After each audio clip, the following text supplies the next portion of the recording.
बाला बेटी, घूमना छोड़ दो, इस तरह चक्कर आ जाएंगे। बैठो और इंतजार करो। उन्होंने तलाश किया होगा कि नहीं? मुझे उस्मान की फिक्र हो रही है।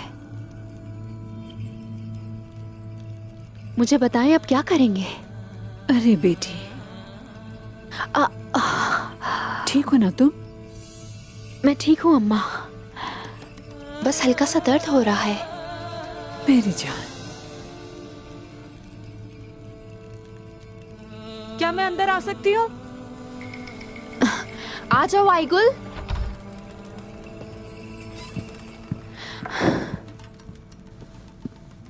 उस्मान साहब का पता चल चुका है, मिल गए हैं वो ठीक है। बहुत शुक्र, बहुत बहुत शुक्र।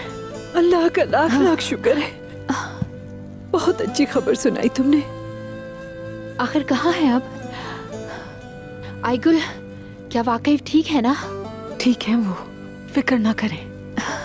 तुर्गुत साहब और मारी उनके साथ हैं। तुर्गुत साहब ने मारी को ढूंढ लिया और उन्हें निकोला से बचाया। अल्लाह का शुक्र है।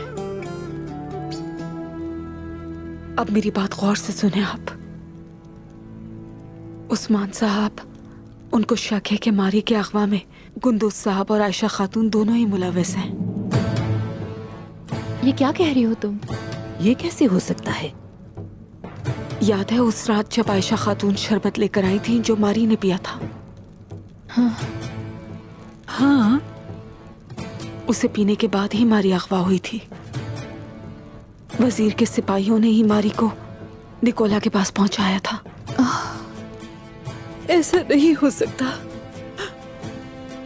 गुंदुज, तुमने ये क्या किया? मेरी तरबियत का ये सिला दिया। कबीले में आने वाले मेहमान को दुश्मन के हवाले कर दिया। आयशा खातून, उसने हमसे गलत बयानी से काम लिया।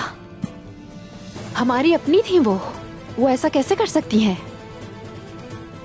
उस्मान साहब चाहते हैं कि आप कुंदुज साहब और आयशा खातून पर नजर रखें, लेकिन उन्हें किसी चीज का इल्म नहीं होना चाहिए,